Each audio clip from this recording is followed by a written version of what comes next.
ఊడల మర్రిచెట్టు దయ్యం 8 కథ పూర్తయిన కొన్ని రోజుల తర్వాత ఆ గ్రామంలో మళ్లీ కొన్ని భయంకరమైన సంఘటనలు ప్రారంభమయ్యాయి.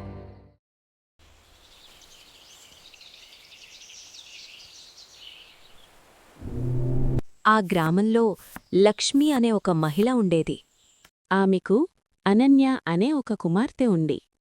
అనన్య కాలేజ్లో చదువుతూ ఉండేది. సెలవులు వచ్చినప్పుడు తన తల్లిని కలవడానికి గ్రామానికి వచ్చేది. ఒకరోజు అమ్మా అమ్మా నేను వచ్చేశాను అని అనన్య ఆనందంగా ఇంట్లోకి పరిగెత్తుకుంటూ వచ్చింది.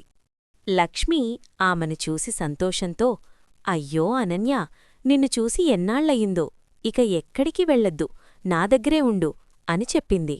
అనన్య నవ్వుతూ, అమ్మా, కాలేజ్లో 6 నెలలకు 10 రోజులే సెలవులిస్తారు, ఇప్పుడు వచ్చాను కదా అంది. తరువాతి రోజు అనన్య తన అమ్మతో కలిసి బజారుకి వెళ్ళింది. తిరిగి వస్తున్నప్పుడు అనన్య కళ్లకు ఒక పెద్ద ఊడల మర్రి చెట్టు కనిపించింది. అమ్మా, ఎంత పెద్ద చెట్టు చూడు, కాని దానిపై ఈ నల్లగా వేలాడుతున్నవి ఏమిటి అని ఆశ్చర్యంగా అడిగింది. అనన్య మెల్లగా ఆ చెట్టు దగ్గరకు వెళ్లడానికి ప్రయత్నించింది. అప్పుడే లక్ష్మి గట్టిగా, అనన్యా, అక్కడికి వెళ్ళొద్దు, ప్రమాదం అని అరిచింది. కాని అప్పటికే ఆలస్యమైపోయింది. ఒక్కసారిగా ఒక తెలియని శక్తి అనన్యను చెట్టువైపు లాగడం ప్రారంభించింది. అమ్మా, ఎవరో నన్ను లాగుతున్నారు, అమ్మా కాపాడు అని అనన్య భయంతో అరిచింది. లక్ష్మి వెంటనే ఒక పవిత్ర తాయెత్తు తీసి ఆ శక్తివైపు చూపించింది. అప్పుడే ఆ శక్తి బలహీనపడి అనన్యను వదిలేసింది.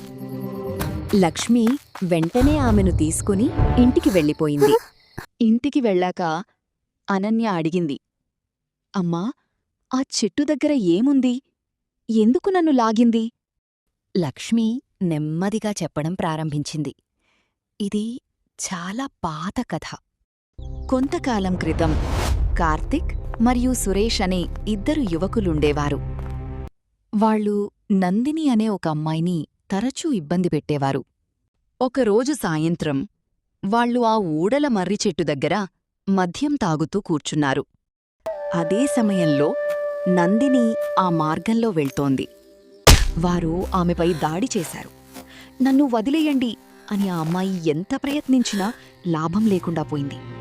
వాళ్ళు తాగిన మత్తులో ఆమెను చంపేశారు. ఇక్కడే ఉంటే మనం జైలుకు పోతాం, ఇక్కడ్నించి పారిపోదాం అని వారు పరుగెత్తారు. కాని అక్కడొక భయంకరమైన ఊడల మర్రి చెట్టు దెయ్యం ఉందని వాళ్లకు తెలియదు. ఆ భయంకరమైన ఊడల మర్రి చెట్టు దెయ్యం ఆ ఊడల మర్రి చెట్టు కొమ్మలతో వాళ్ల కాళ్లను పట్టుకుని గాల్లోకి ఎత్తేసి వాళ్లను చంపేసింది. ఆ చెట్టు దగ్గర ఉన్న ఆ భయంకరమైన ఊడల మర్రి చెట్టు దెయ్యం నందిని శరీరంలోకి ప్రవేశించింది. అప్పట్నుంచి ఆ దెయ్యం ఇంకా భయంకరమైన దెయ్యంగా మారి ఆ చెట్టు దగ్గరకు వచ్చిన వారిని తన వైపు లాగి చంపడం ప్రారంభించింది.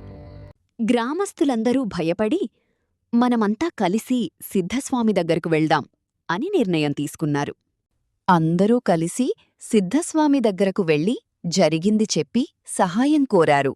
సిద్ధస్వామివారికి ఒక రక్షణ కవచమిచ్చి, ఇది ఎప్పటికీ తీసేయొద్దు, ఇది మిమ్మల్ని కాపాడుతుంది అని చెప్పాడు.